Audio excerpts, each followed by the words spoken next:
Good morning, everyone. Thank you for joining me today in my Friday forum. As I'm opening up the show for today, I hope you're having a great Friday and it's been a great week. We've all been celebrating that November 1st has come and gone, and I hope that you were able to make all those early applications. Your students were successful in doing all of that. I know many people are feeling a sigh of relief. I'm always very admiring of the fact that some people can get all their applications done by November 1st. Here in California, sometimes we find that a little more challenging because you can't even submit the University of California applications until now this year, October, but November has been the traditional month. So glad to have you. Please give me your name and your location so that everybody can see who you are and where you're coming from.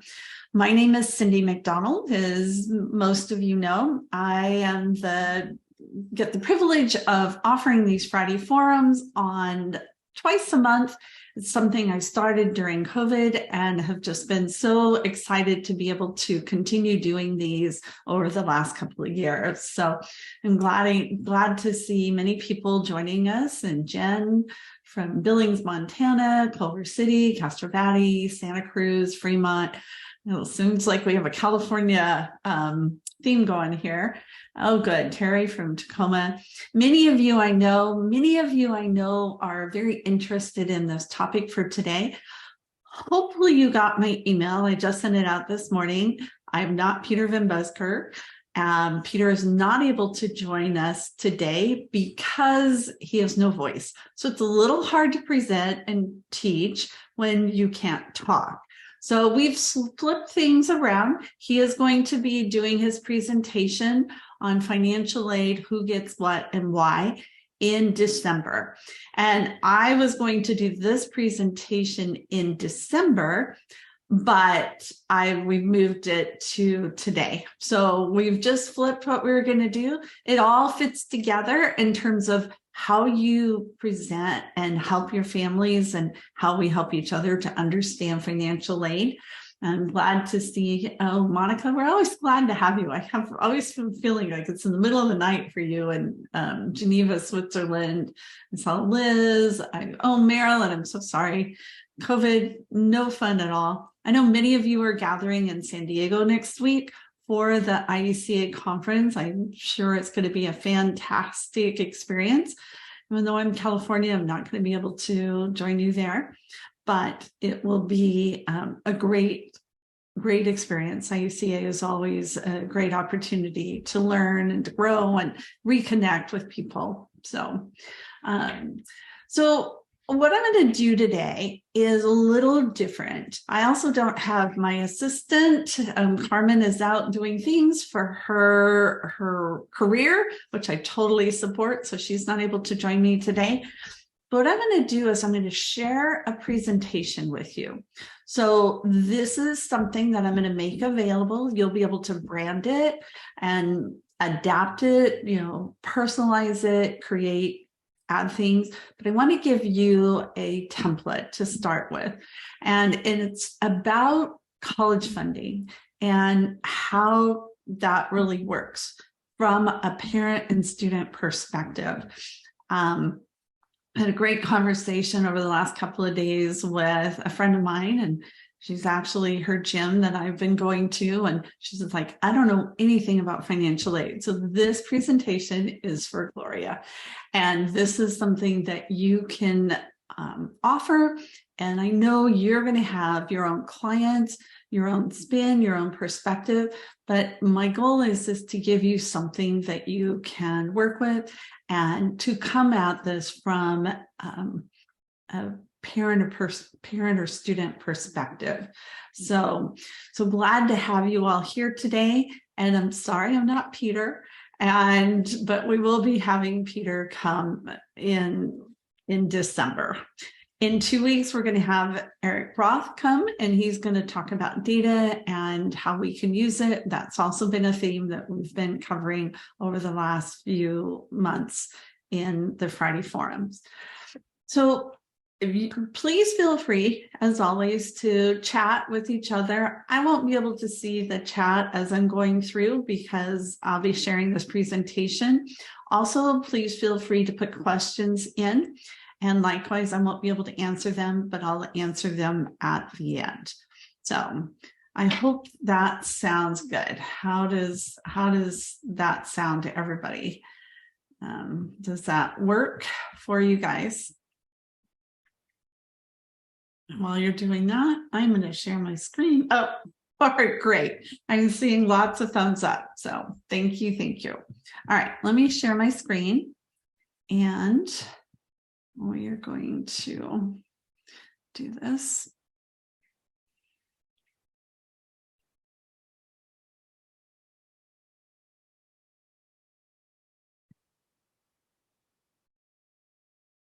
So this is going to be posted on my website so that you can use it, access it. And then you're more than welcome to contact me if you have questions, ideas, suggestions, complications, whatever your needs are. Paying for college, what you must know. It's become a lot more complicated. And there's a lot more moving parts in the whole college funding process. And I know many of us in the concept of looking at not only college planning, but college funding has been gaining momentum over the last few years. So my name is Cyndy McDonald. You all know me. I started out doing financial aid consulting. So that's the area that I started with. I didn't even know there was college counselors. I didn't know there were financial aid consultants.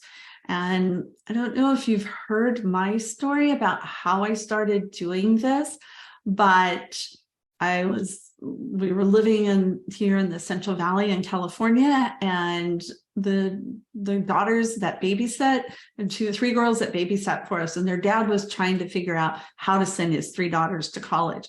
And he was talking to me, and I realized he was making assumptions and plans based on misinformation and misguided assumptions.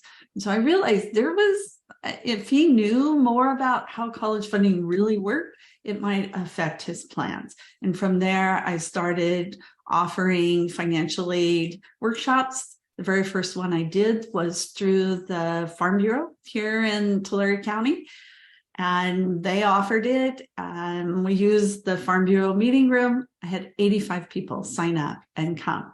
So we demonstrated to me and to the Farm Bureau that there was a need. And so from there, it's grown and expanded. So this is something that I've been doing for many years and seeing the changes in the transitions, and I've seen when strategic enrollment management came into play. So what we want to do is provide some straight talk and how college funding really works and what the reality is. So often when we see presentations that come from different sources, they all paint it with the same brush. They make it look like it's a cookie cutter process. You put your name in here, you put your numbers in here, and this, spits out a number or what your category is automatically, like a gumball machine. But it's not a cookie cutter process. And we need to be aware and teach our families that there are different categories, and families fall into one of 3 different categories that I'm going to share with you. And the approach that you would take if you're in one category might be totally wrong if you're a family in another category.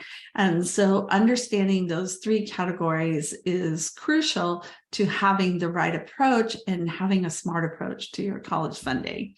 And so knowing this helps you focus on your college planning and helps families to be able to work smarter instead of harder. And one of the things about this whole college planning process is so often there's so little transparency, and for multiple reasons. It's like a locked box, and we would never, ever buy a house or a car or anything else that's a huge investment without knowing how much you're going to pay and how much you're going to pay over time, and using that as part of that decision. But yet, when we go to paying for college, which is now surpassed in many instances the cost of a home and definitely cost of a car, it's one of the largest investments families will make, whether they have one children, and if they have more, it's definitely even a higher investment. And yet they're expected to close their eyes, hold out their hands, and say, okay, tell me how much I'm going to pay. So having this locked box that we can't see in, what we can do as college and advisors is help open that and help families understand, and administrators. I've taught this through AVID for administrators for years to help counselors and teachers and principals and community-based organizations, everybody understand that this is all driven by strategic enrollment management. And I don't think we talk about this enough or understand the implications or the ramifications of this. So what is strategic enrollment management? It is ensuring that you have the colleges themselves are trying to ensure that their future, they have a purpose, they have a mission.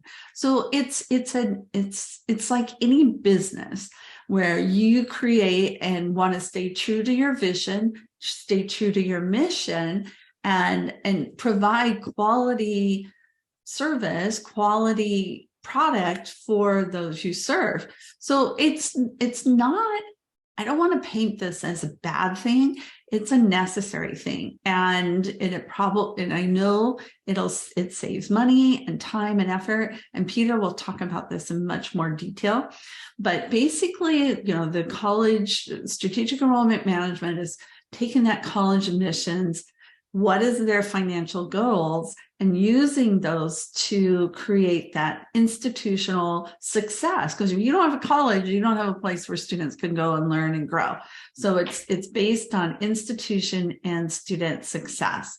And that is the core purpose of strategic enrollment management. Now, it's done through multiple ways, and we all know these different things. We've heard of these different things. It's great. I've had colleges talk about it, and just lots of different opportunities. So today we're going to focus on the tuition and financial strategy.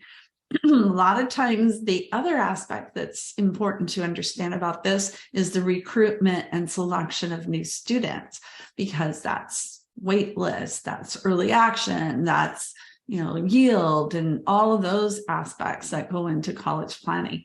One of the things that sets aside, many of you who work with international students understand this, the U.S. admissions process is so much more complex.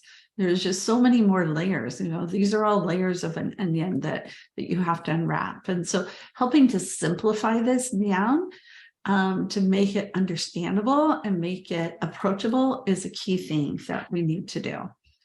So first part of this whole process, and this has been an aspect of it since, for over probably, I don't know, by now 70 years or more, is what's known as the family contribution. And how do you calculate how a family qualifies for financial aid?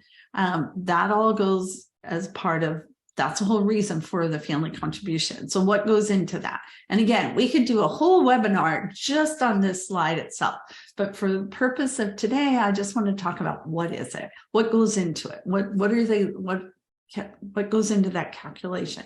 So it's parent income and parent assets, however that's defined, student income and student assets, and all those things together create what's called the expected family contribution. And that creates a number. It's all based on a formula set by Congress.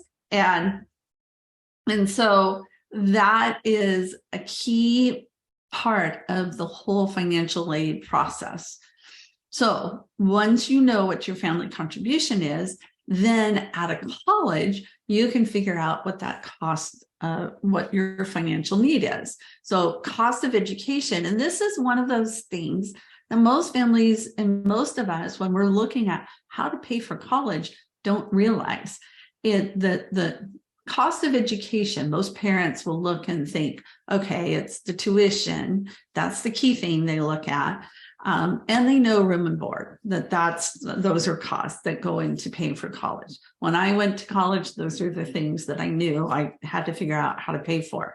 But they don't think about transportation, personal expenses, healthcare, those other expenses, and all of those are all part of those budgets. And what we don't know is that you can get financial aid or qualify for financial aid to cover those costs. So cost of education are all those numbers added together to subtract your family contribution, and that equals your financial need. Now, what is the family contribution? Oftentimes, when we're looking at this as a consumer, we're thinking about, okay, if I can afford to buy a Toyota, that's the kind of loan that I'm going to get.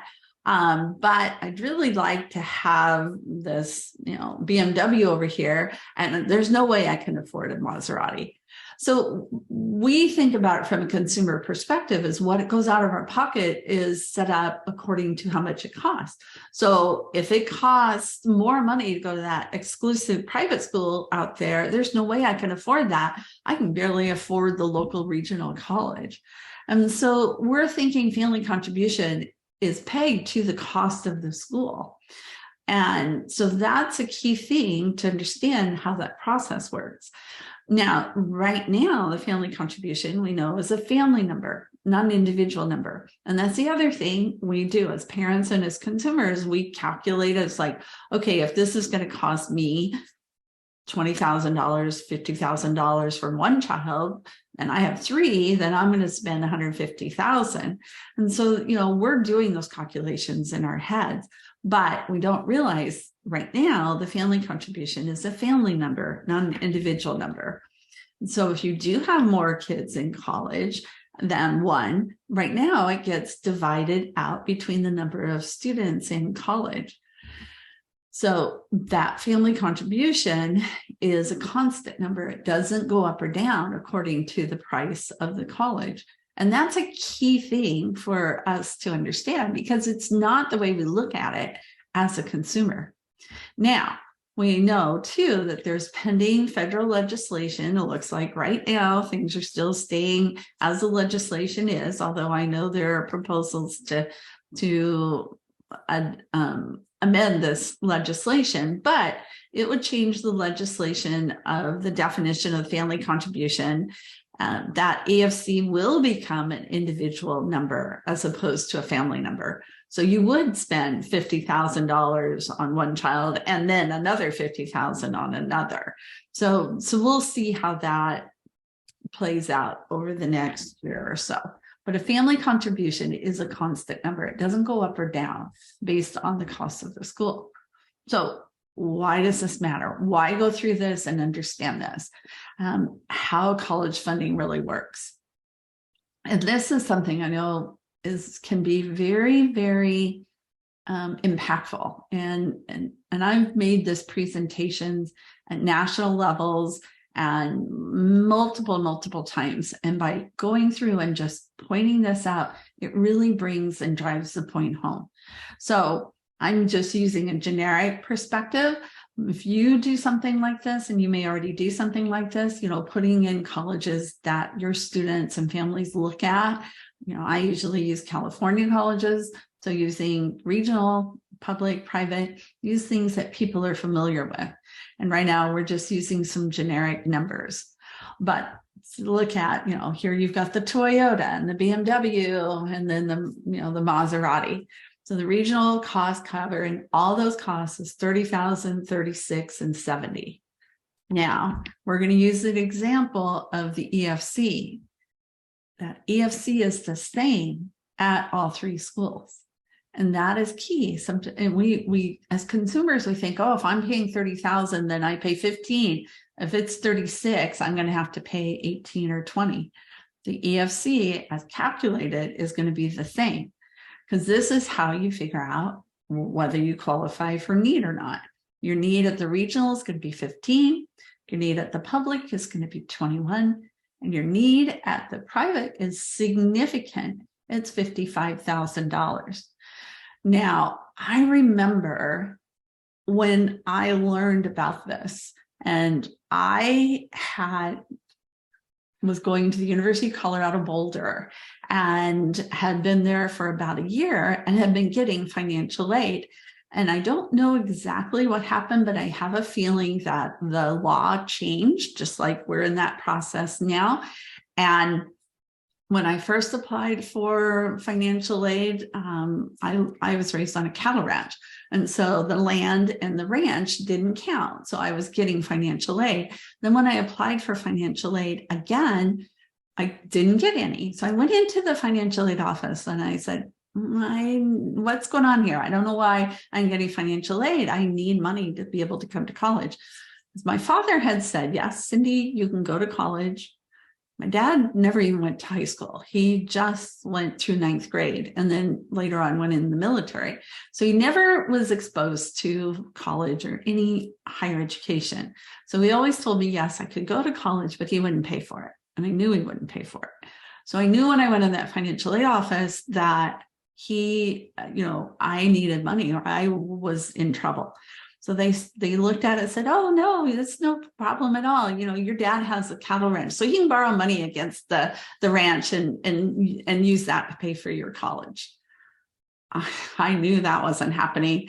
And I was really worried because I thought, okay, I'm going to drop out of college. I'm going to have to go back to work. I'd worked since I was 14 and saved money for college. And I'm afraid I'll never go back to college. And I had a friend who, many of you might have heard of this story, who said he was going to school 600 miles away. It's like, well, why don't you come check out this college? It was a private school. I thought, how in the world can I afford this private school? It costs 3 times as much as where I'm going when I can't even afford this. But I had nothing to lose. So I went out there. I talked to the college. It was a women's college. It was William Woods College in Fulton, Missouri. He was at Westminster College in Fulton, Missouri. And the college said, yes, we'd love to have you. Oh, and by the way, here's all the money you need. Now, it was a loan, but it was enough to keep me in college. And I was shocked. How can I afford a school that costs 3 times as much when I couldn't even get and stay at the University of Colorado Boulder? And I transferred from Boulder to William Woods College. And I've always been grateful that William Woods was the college that helped keep me in college. Otherwise, I would have had to drop out because I was coming from that same perspective. My EFC had to be more at different colleges. So helping families to understand that is so key. Now, the rest of that story is that friend of mine had ulterior motives, and we ended up getting engaged and we were married over 46 years. So there was a little bit more of his motivation for having me come to Missouri. But you can see it's had a lifelong impact, just knowing how college, and fortunately I found out about it by circumstance, but we can bring this to our families. Now, just because you have need, and this is where strategic enrollment management comes in, doesn't mean all your need is going to be met. And there's always been gapping. Even before strategic enrollment management came into play, there's always been colleges that said, yes, you have need, but we don't have enough money to give it to you. And so this regional college might say, yeah, you have $15,000 worth of need, but we only have $8,000 to give you. So, you've got a gap of $7,000 there. The public school says, yeah, we want you, we're going to admit you, but we only have 18,000. So you only have a gap of 3,000. And this school, you're an oboe player and you play volleyball or tennis. And they say, yes, we want you. You're exactly the kind of student we want. And so they're going to give you that full financial aid. So this is how you can spend more at a less expensive school. or spend less at a more expensive school because of how the numbers and the process works. Now, cost of education determines financial aid, not VFC, because from a consumer perspective, we think about it as coming from how much you can afford, but it's really the cost of the college. So those funding categories, going back to, okay, what does it mean? How do you fit into it? Is I've found over the years, as I've worked with hundreds of families, is that most families fall into one of three categories. The whole category is somebody who qualifies for all the grants and financial aid. They have a zero EFC or very low EFC. They often get substantial packages and get Pell Grants, state grants wherever you are, university grants, and work study. And then you have, I'm going to slip down to the merit category first, and the opposite end, either you get everything or you get nothing. And since I'm in cattle country, let me spit it out here, I used to call this whole half and half and skim. So the skim part is scholarships are fundamental. It's the only money you're going to get. And many times, a lot of families we work with, they already know they're in this merit category or this skim category. And so scholarships are dollars. It's the only way they're going to get dollars in their pocket. And so then the middle category is the one that most people don't recognize or realize is there. And this is where a lot of middle class families can fall. And we're going to talk about how strategic enrollment management looks at this. But they often have similar out-of-pocket expenses for attending a public or a private school. They don't know this, but they do. At the public school, they're going to fit the whole bill because they're not qualifying for need. But at a private school, they will qualify for need, and they often, half or a percentage will be paid by the student and half or a percentage will be paid by the school. If I'm paying $30,000, $36,000 to go to, here in California, like UC Davis, and I pay $36,000 to go to USC, I'm still paying $36,000. So which one am I going to pick? It takes the financial onus off of it and puts it more into, looking at other aspects. But think about it from these three categories. You have the whole, the half and half, and the merit. And then that leads us to what I call the scholarship fallacy. How many of you get contacts from people and they say, oh, can you help me with scholarships? We need to find, help us find money for school. Or they call you after the college student's been applied, admitted, and gotten their financial aid award, and now they're looking for scholarships. But that's because, again, we're looking at this from a consumer perspective. If my family contribution is $15,000, okay, Junior, you've got to go get $15,000 in scholarships, and that'll pay for a family contribution. They don't realize that scholarships outside scholarships go to your need, not your family contribution. So you bring in that $15,000, the college will say, great, you did a great job. We were going to give you $15,000, or like one example, $8,000. Now you've got 15. So, you've got your gap met, but you still have a $15,000 family contribution. So helping families understand what scholarships are and where they get counted is key. If you're in the merit category, it doesn't matter because that $15,000 becomes money in your pocket. That's why knowing and understanding which funding category you're in can make a difference. So match your college planning strategy to your college funding category. So I'm going to give you 4 family situations, and we'll see how this applies in an actual family situation. So we have Hans. His dad is a teacher. Mom shares a teaching position, so she's part-time. They have an income of $195,000. You can see Hans is an excellent student. He's enrolled in the most rigorous course schedule possible, and he's got a very high GPA. Then we have Maria. So her parents are professionals. They both bring home high salaries. Dad is self-employed, has his own financial firm. Their income is $375K. She is the youngest, and she's very creative. She loves the arts, humanities, and her GPA is 3.8. Now we have Enrique. He's a single parent. His mom is a single parent. She works as a nurse's aide, has a pretty, a lot of responsibilities. Her income is around $65,000. And Enrique works part-time. He is a good hardworking student. He's in an access program and taking classes at a local community college. And he has a good high GPA of 4.2. And then we have Trudy. Her parents are separated. You see, these are all situations that all families fall into. Different scenarios. Mom's an office manager, dad's a physician. So, his income may or may not count depending on the college. She has an $85,000 income, mom, and dad has a $275,000.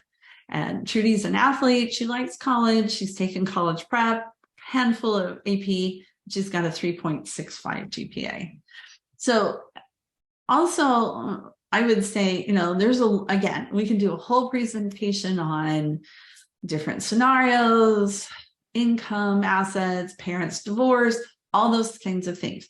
What we want to do here is just focus on the essential elements and get those down, and then you can add in other things for, divorced parents, separated parents, all these other different aspects. So where do these four families fall? Hans and Trudy, they have a family contribution between 20 and 40K. So they fall in that middle category. Maria, her parents are both professionals. They have a really high GPA. I calculated out as like 111K. So no matter what they do, what kind of things they're working on, they're always going to be in the merit category. So then that helps them understand, I'm not chasing financial aid or need. I'm just looking at how I can get scholarships and merit money for college. Enrique, with his single parent mom, he's got a very low, like $2,500 EFC. So he falls into that whole category. So understanding where you fit in one of these three categories can make a big difference as you make your college plans. But there's more to the story. And this is what the aspect is, come in, that we have to be aware of and be able to help explain. There are the need ranges of merit, middle, and whole. But there are also academic ratings. Now, as I go through this, I've simplified this, but, and Peter will explain this and expound on this when he presents in December. But for this purpose, I've put 4 different academic ratings. Outstanding is number 1, exceptional is number 2, good is number 3, and fair is number 4. Now, Hans, he's in that middle EFC range, but his academic ranking is outstanding. He's number 1. He's done everything. He's got a high GPA. He has achieved quite a bit on the academic side. Maria, she's done okay. She's in the merit category for EFC. So she's in that good category. She's not in the fair, but she's not in the exceptional or outstanding. So she's right in the middle. Enrique, he has done the most. So he has outdone everybody else. So he's in, Hans has outdone everybody else. Enrique is in the exceptional category. So he's done a lot, but not quite as much. And he's in that whole category. And then Trudy has, she's school has not been her focus. She's done okay. She'll certainly have a lot of choices for college, but she's in that fair category. So how does that translate to money? College fit is key to money for college. So you're looking for that academic fit and that social fit and that financial fit. And that all equals maximum grants and scholarships. And we see this play out time and time again. So let's look at it from a college example. So we're going to look at strategic enrollment management in practice. This is Regal University, and this is a college that we all have come to love and adore, whatever college it is in your area. And Regal's cost of attendance is $82,000. And again, I've simplified this, many charts are much more complex. And I know Peter will share one and has a lot more cells in it, but just for the sake of making this more approachable, I've simplified this. So you have the academic rank of 1, 2, 3, 4. You have 2 categories, either that merit or that need. And a lot of times, they'll divide out how much merit with the FAFSA and merit without the FAFSA profile, multiple types of ways to look at it. But through strategic enrollment management, data and statistical models, they're able to say, okay, well, these are the kinds of students we want, and this is what we know. If we offer this, they will come. So if you're in the academic rank of 1, you're qualified for a scholarship within this range. And if you're a merit student, this is what you'll get. If you're in this category and you're a need student, then we'll meet 70% of your need and you get the scholarship. If you're in the second category, your scholarship goes down. Again, your merit, that's what you get. But if you're in the need category, your amount of need filled goes down to 65%. And look at, if you're at that 4 category, you're only going to get between an $18,000 and $22,000 merit scholarship, but your need is only going to be met 50%. And so that is one of those things that's very eye-opening, because the more need you have, the less it might be filled at a particular college, because they're looking for certain students with certain characteristics to meet their institutional needs and their financial needs. And it might be they just can't afford to pay more for a student who has a lot of need. And that's frustrating. And but it's, knowing this then helps you make more informed decisions. So this is part of the strategic enrollment management and how academics and need and merit come into play. Now, where do our 4 examples fit in? So Hans, he was an academic 1, Enrique's 2, Maria's 3, and Trudy was 4. So Hans, he's at the highest category. He'll get that high scholarship. And he has some need. His need isn't as big. He's in that middle category. So he'll be in that 70%. And Enrique, he won't get quite as much of a merit scholarship.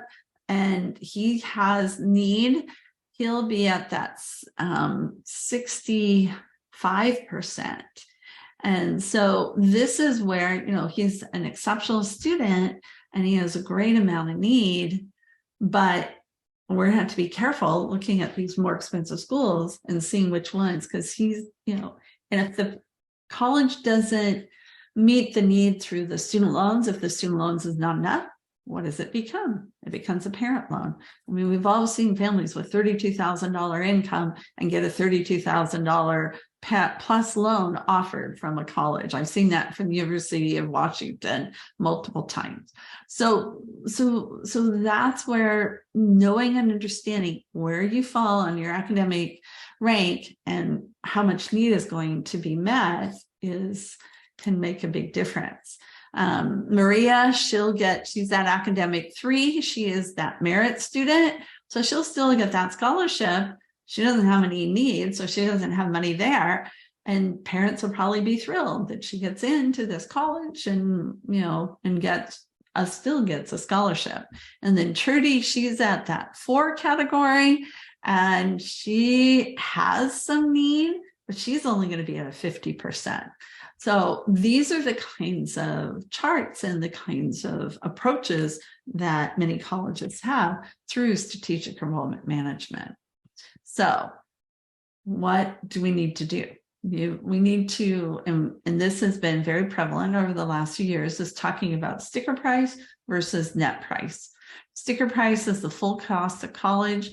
Net price is the amount a family actually pays. So each one of those families, that net price at that college is going to be different based on their academic setting and their family's financial category. So this is the price you pay to attend a college after counting scholarships and grant. So we all try to help families focus on that potential net price of the college and fit. And that is the ultimate thing. So what should you know? As a parent, as a student, know your family's college funding category. Are you in the merit? Are you in the middle? Or are you in the whole category? You can do that by using EFC calculators, talking to a counselor or an advisor or a professional, a college funding specialist, college admission, somebody at your school, community-based organization, wherever your access or opportunities, resources are available. And you can always check with colleges to find out how would your family contribution be calculated, and how would they look at you? And again, Peter's going to share some questions that you can actually give to students and parents to ask in financial aid before they even apply, before they even start down the road. So all of these things, the things that I've talked about today and the things that Peter is going to talk about, will come together. The other thing is to know your academic category. How do you compare to other students at the college? And I believe, there's looking at that and where students fall, student positioning, scholarships. You need to be in that top 25% in order to really be in a position for merit scholarships. Those are the kinds of things to look at. Now, it's a lot harder to figure that out because you can't just look at your SAT scores and the SAT or ACT scores of students at that college as much anymore because of the test optional. So maybe it's looking at GPA, maybe it's looking at other things, and that's where the common data sets become a big tool, or other resources. And we've shared some different resources over the last few weeks, and I'll share more of that too. The other thing you can do, again, is check with a college or advisor.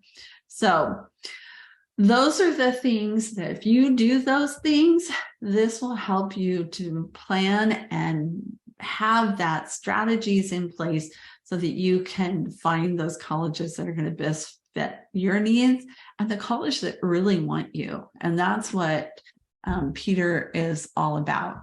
So I'm going to stop that's the end of the presentation. We're going to go to questions and discussion. You can always contact me at my email. And if you want to set up an appointment to meet with me and have a chat about these different things, please feel free to do that. So let me quit sharing.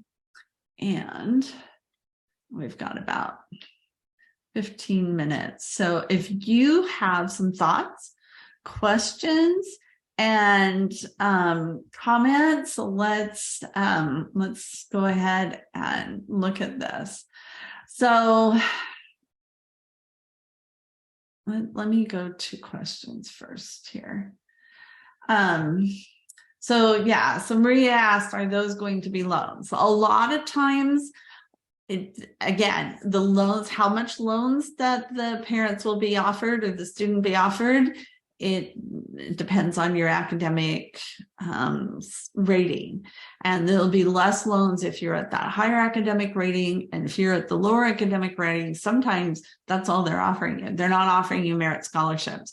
So the higher the merit scholarship you qualify for, the lower the parent loan will be. And almost all colleges are going to offer students the maximum student loan because it's such a low number. So and again, what that's composition, what that looks like, how much that is, you could do a whole comparison of this is what they're offering and here's what college A, B, C, all of that. And that could be a whole separate presentation. So there are definitely issues like considerations like that. So someone asked, is there a set range for each of these merit, middle, and whole category? And I know I have some former college people in here. So let's see what you guys would say. But it's all based on that college's goals, their mission, And this is all those scholarships are not dollars in people's pocket. They're not giving them a check, right? It's just a tuition discount. And you can go to, I was looking yesterday, you can go find the tuition discount report. Ruffalo, Noah Lovitz will publish those, and you can see exactly, what the average discount is. It might be at 47%. So even though the sticker price is that, maybe tuition is 50,000 or 60,000, the average discount is 50% at 25 or 30,000. So it varies from college to college. It varies based on their needs. It varies every year based on their goals. It might vary based on what the president of the college says. And so it can really be determined. It's really determined by the college.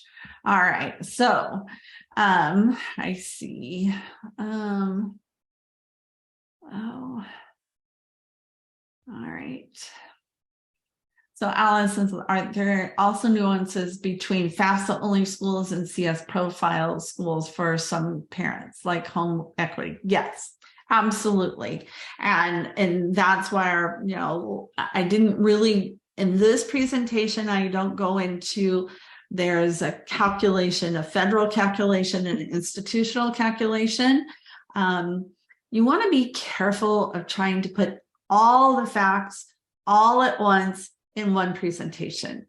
It's much better to break these up and say, I'm going to cover point A now, and then you can come back and we'll learn more about how college funding works and how some colleges give you a certain amount of money and other colleges are going to look at family situations differently, which is why I had that last family situation with parents separated. Dad has a much higher income.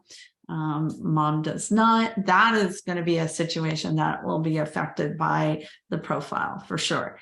And with the upcoming changes in the FAFSA, as Dan talked about a couple of weeks ago, we're expecting that the profile might, more colleges go to it and add more aspects to it because of what's happening on the college on the FAFSA side. When the FAFSA dropped businesses and farms as assets, then the profile picked them up. Now in the future one, it is going to include back-end businesses, but we'll see how that works. So it does make, it does make a big difference. So Sunny, child of E2 visa parents is eligible to apply for FAFSA and CSS. I don't know the answer to that. I'm not sure what an E2 visa parent is. So if somebody knows the answer to Sunny's question, please put it in the chat or send me an email. This does bring up another topic that is very near and dear to my heart, and that's for our undocumented students. And they cannot apply, they cannot file out of FAFSA. If you don't have a legal social security number, then you should not file the FAFSA. Here in California, they can do the DREAM Act. Many other states have that. Some states, it's illegal to go to college if you're an undocumented student in that state. You can't even qualify for any state need and such. So helping to be able to make it available for all students is one of the things. I'm a big advocate for that, and also for DACA. That has been a big help for a lot of students. So Lisa, how would you use the common data set to find detailed information on student academic profiles that were awarded merit? Tuition Fit seems to be the only way. Tuition Fit is, and we just had Mark here a couple of weeks ago. Tuition Fit's a great resource. College Aid Pro is another one. Dan shared a little bit about that recently as well. The common data set will at least help you see where their priorities are and what's important to the college. And so that's why the common data set can be a very valuable tool as you work on that. So Dorinda, when you say the ESC is a constant, I would add it's constant for the federal EFC or schools that only require the FAFSA. Yep. The EFC for CSS profiles will vary, and they consider other assets. Absolutely. Absolutely. And that becomes a whole nother aspect of this process, right? When you throw in the whole profile. And again, my recommendation is, provide and deliver the basics, and then come in and say, okay, and then the next step and the next thing you need to know is how this all applies and how it varies from college to college based on the financial aid forms. And I do have another presentation. You guys can do a search through my YouTube channel. And I really debated about whether doing this or doing my other one. It's called Who Wants to Be a Millionaire? And it's very, very basic. It's very student oriented. I have students come up, we ask questions, they get answers. It's a lot of fun to do, but I do talk about, how there's different gift aid and self-help aid and institutional versus federal. So that's another way to approach it. Jennifer, do you have advice on how to talk to families that say, we want schools that offer merit aid, and then say, but if she gets into school to act, we'll figure it out. That's why you walk them through the data. When you show them in a black and white and show them on a chart, and this is one of the things we used to do in Guided Path, was, you could look and say, okay, here's your SAT and here's your GPA. On this range for this college, your child is in the yellow. That means they're, in the middle. They're not outside of the range, but they're not the top. And if they're in the red, they might get in, but they're not going to get any money. If they're in the green, they're in that merit scholarship category. So using some kind of tool or resource or way to visually show them, this is why you're going to qualify for merit aid, and this is why you're not. And this school doesn't offer merit aid at all. So, but in the end, it's always an emotional decision. We're all going to have families that send their kids to the dream college, even when it becomes a struggle for them because of that emotional decision. So all we can do is offer the options, give them realistic, and then in the end, they're going to pick. The name and repeat the name and offer the tuition discount report. I'm not sure.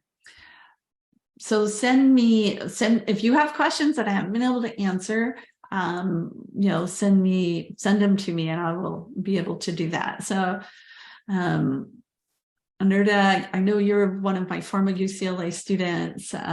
So if a student doesn't have need, so they don't complete the FAFSA, but they want to be considered for merit aid, is it necessary to complete the FAFSA and the CSF profile or just the profile? Yeah, it does get complicated. There are a lot of different perspectives on that. And so that is, oh, Leanne, you're here. I'm so glad. I did not know you were in here. And she suggests sharing a spreadsheet, and a student needs a social security number. Absolutely. And sometimes, and I've had this happen, sometimes they think they have a social security number and they don't know it's not a real one. So they need to make sure that it's a real one. So, and thank you, Allison. You guys, this is, thank you for being here today. And thank you for all the chat and the questions. Do I have, okay, so here's a good question. Allison says, speaking of guided paths, do I have another webinar on college planning platforms?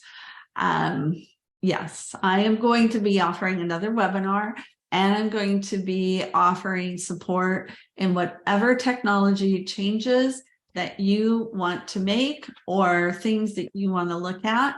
I'm an affiliate right now for College Planner Pro, very proud affiliate for them. Also affiliate for 360 Planner. I'm an affiliate for College Aid Pro, and recommend Counsel More as well and work with them. So yes, I watch Watch for announcements on webinars. I'm also going to be doing lots, now that we're all done with the college planning season, pretty much. I'm going to be offering some marketing webinars. I'm going to be offering the Reflect and Reset workshop that I did last year. I'm going to be watch for news about upcoming groups. And of course, I always offer the one-on-one coaching. So thank you everyone for being here today. And I know, Rebecca says she's still mourning our old guided path. Yes, yeah. But that's life, and things move forward. 2 weeks, we're going to have Eric Rath here, and he's going to talk about data. And he's a fascinating person. He's done test prep for many different companies, and he is just a dynamic speaker. So you'll enjoy hearing him. We'll be back to my old method of just interviewing, asking questions, and being able to talk to you guys. This PowerPoint will be put on the website. And remember, you can take it. I'll make it so you can adjust it, brand it, use it, change it. And I know so many of you, I'm speaking to the experts, but I hope this gives you a tool that you can use. Have a great weekend, and thank you so much. And thank you, everyone. I look forward to hearing from you. I'm going to start putting a lot more on my on my Facebook, so watch for invites and things like that, and we can start chatting there too. So everybody, thank you. Have a great weekend, and I will see you in 2 weeks.